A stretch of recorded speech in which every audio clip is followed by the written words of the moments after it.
Halo teman-teman, saya mewakili kelompok 2 yang mana kami akan mendemokan robot Symmetry 6 Axis dari Universal Robot Academy. Nah, di sini kami akan mendemokan robot sebagai nilai praktikum mata kuliah robotika industri. Langsung saja kita aktifkan robotnya dengan menekan tombol power pada touch pendant berikut ini. Sambil menunggu touch pendantnya aktif, inilah bentuk robot Symmetry 6 Axis yang kita gunakan. Dan benda bulat yang ada di dalam tabung bening ini adalah benda kerja yang akan kita grab. Sebelum masuk ke pemrograman move, kita harus menimbang massa dari benda kerjanya. Nah, setelah ditimbang, massa yang didapat adalah 0,35 kg. Setelah touch pendant aktif, klik bagian Go to Initialization Screen.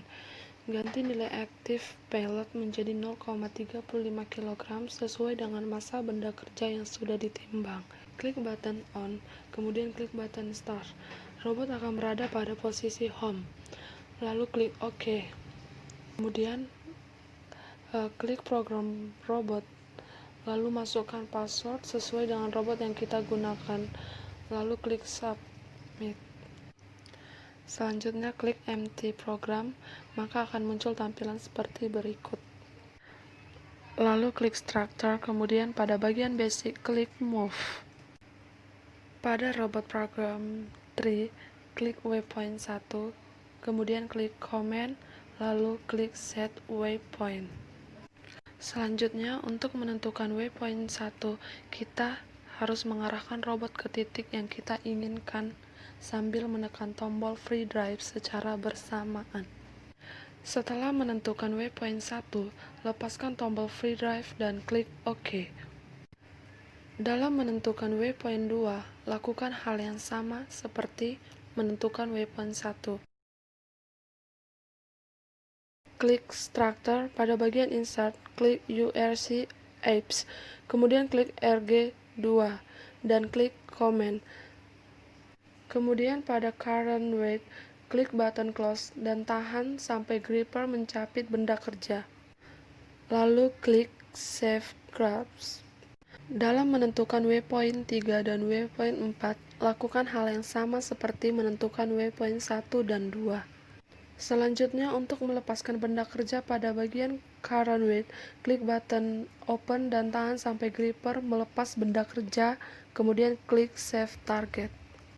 Setelah menentukan waypoint, klik Structure, lalu pada bagian Basic, klik Pop Up, di mana Pop Up digunakan untuk menampilkan pemberitahuan pada layar touch pendant di saat program telah menyelesaikan tugasnya dan menunggu operator untuk menghentikan program atau melanjutkan program. Selanjutnya klik Command, kemudian ketik notice yang akan ditampilkan oleh pop-up, lalu Submit.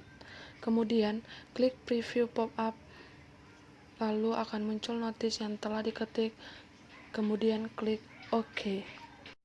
Setelah membuat robot program tree, hal terpenting yang kita lakukan adalah cross-check apakah poin yang sudah kita buat pas atau akan terjadi kesalahan. Jika terjadi kesalahan, maka kita bisa mengatur ulang titik waypoint-nya. Untuk melakukan cross-check yang ada pada robot program tree, caranya adalah klik setiap masing-masing waypoint 1, 2, 3, 4, dan RGB2, kemudian klik Move Here, dan klik Auto untuk menjalankan setiap programnya. Jika robot program tree yang kita buat sudah tepat, maka selanjutnya adalah lakukan preview untuk melihat pergerakan pick and place benda kerja secara keseluruhan dengan cara klik tombol play, kemudian robot akan bekerja secara keseluruhan. Nah, ketika gripper sudah melepas benda kerja, maka akan muncul pop-up dengan pilihan stop program atau continue. Jika kita pilih continue, maka robot akan beroperasi kembali. Ketika kita pilih stop program, maka robot akan berhenti beroperasi. Setelah itu, save program yang sudah kita buat. Caranya klik File, pilih Save As, kemudian rename dengan nama yang kita inginkan. Sebelum kita shutdown robot, atur posisi robot ke posisi awal atau home dengan cara klik move, lalu klik home, maka robot akan kembali ke posisi semula. Untuk shutdown robot, klik file, pilih exit, dan klik shutdown robot, lalu pilih power off, kemudian robot akan tershutdown.